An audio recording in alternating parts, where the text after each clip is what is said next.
Anybody know? Olive oil? Peanut oil can be okay. What about canola? Canola, I don't.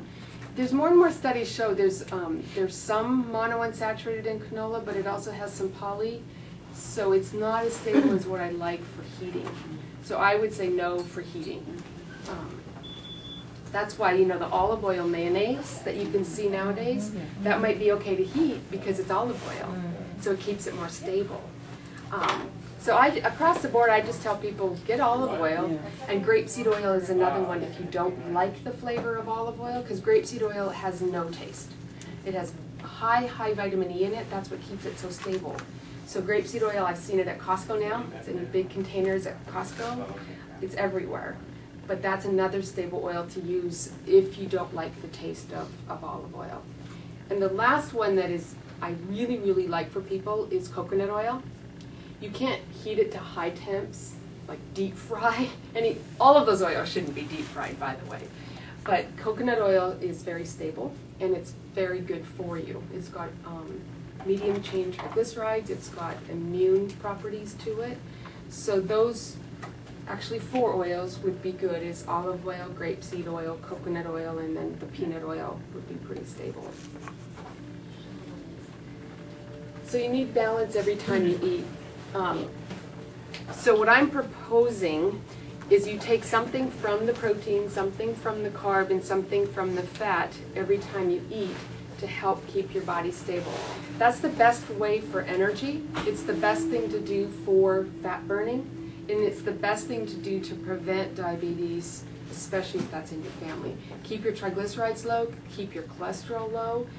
Fluctuating sugars is what we know causes high cholesterol more than the bad fats. So sugar is becoming more and more of the evil thing. But balancing it is how you live your life. So if you want to have carbohydrates, let's say it's even like more of a dense carbohydrate, or it has more carbs in it, more higher on the glycemic index, you would make sure you have some protein and fat with it to keep it more stable. An example would be a banana. It's a little bit higher glycemic than apples and pears and berries. But if you make a protein shake, for instance, and you have some protein powder, you have some flax oil or some nuts or nut butter, and you have a small banana, you're balancing that sugar out because there's that protein and fat there to keep it stable. Versus running out of the house with a big banana in your hand and a cup of coffee, and that's what you have for breakfast, sets you up for failure because your blood sugar is going to be so low. And then if you have something that's super sweet, coffee's a stimulant. Stimulants raise your blood sugar, so you're going to spike, and then in an hour you're going to be starving and the control is gone. I look at science for your body, not necessarily, you know, how disciplined you are and on and on. If your blood sugar is bottoming out, it doesn't matter how disciplined or how organized you are, you're going to be looking for something sweet because your body's saying, I need energy, I need energy, I need energy. So what I'm proposing is that you never let your blood sugar go down here, because that's when all control goes out the window. You want to keep your blood sugar balanced through the day.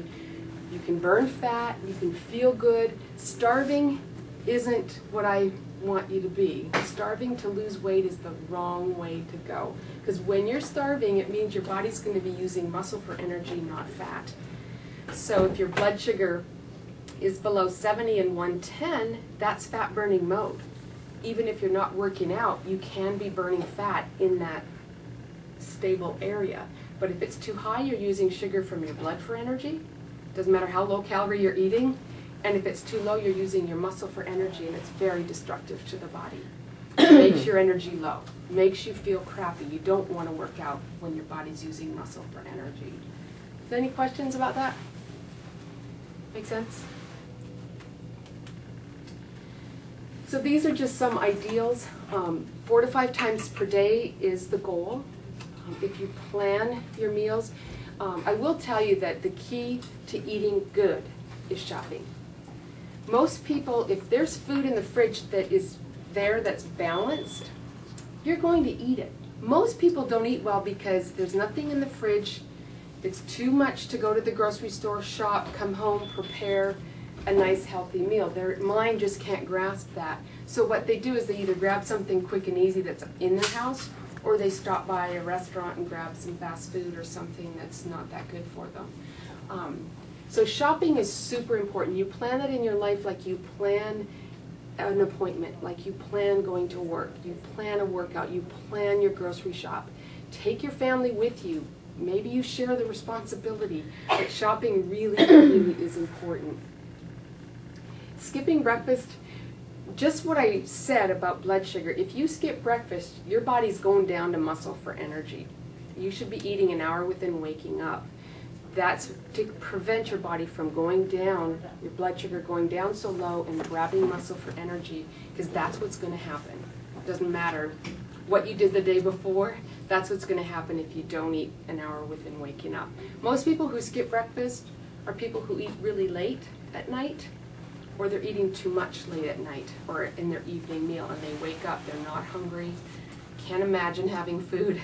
So for people that are like that now, you can't do breakfast or you feel like you can't, I recommend a protein shake because it's not real food, so your body can digest it probably better. Even if it's something that's this big, get something in your system an hour within waking up.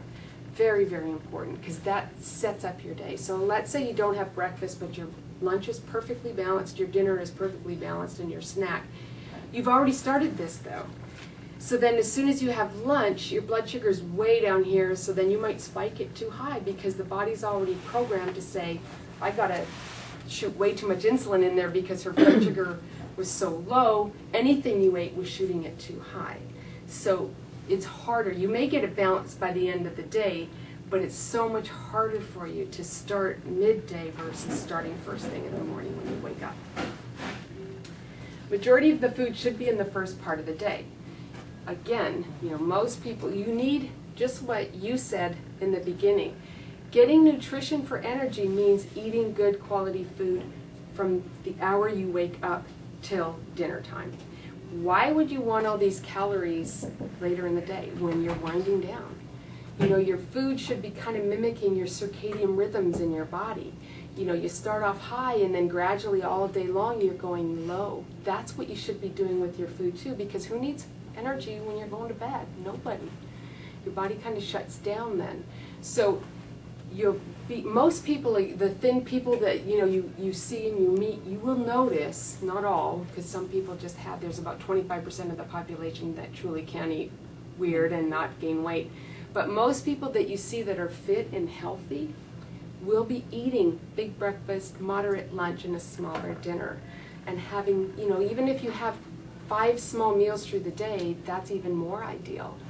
So again, you have to kind of make the flow work for your lifestyle, and it might change every day, depending on what's going on. Processed food, trans fats, unstable heated oils are all things that will decrease your energy. Most of you here are looking to increase your energy, keep your body working. So if you're eating the processed food, it's like chemical to your body. Your body goes, I don't know what this is, so it fights it. So it starts using energy to fight all this strange stuff in your body, and it doesn't have enough energy to do what it's supposed to do. So it's really setting yourself up for, again, failure. Trans fats, we all know what those are. Remember, if you're eating a lot of boxed foods or packaged foods, you're going to see no trans fats. There still can be hydrogenated oils in there because the FDA has said you can put no trans fats on there even if there is less than 0.5 milligrams per serving. So it's, again, if you don't eat much like boxed or canned or packaged food, you don't even have to worry about it. And that's most likely the ideal way to eat. But if there's crackers or there's cereals or things like that, you want to be watching your labels. A good example would be butter versus margarine. What's better? Yeah.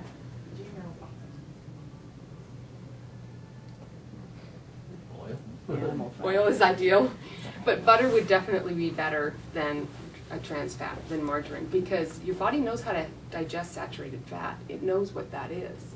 In fact, we need a little bit of it in our diets because that's how hormones circulate the body.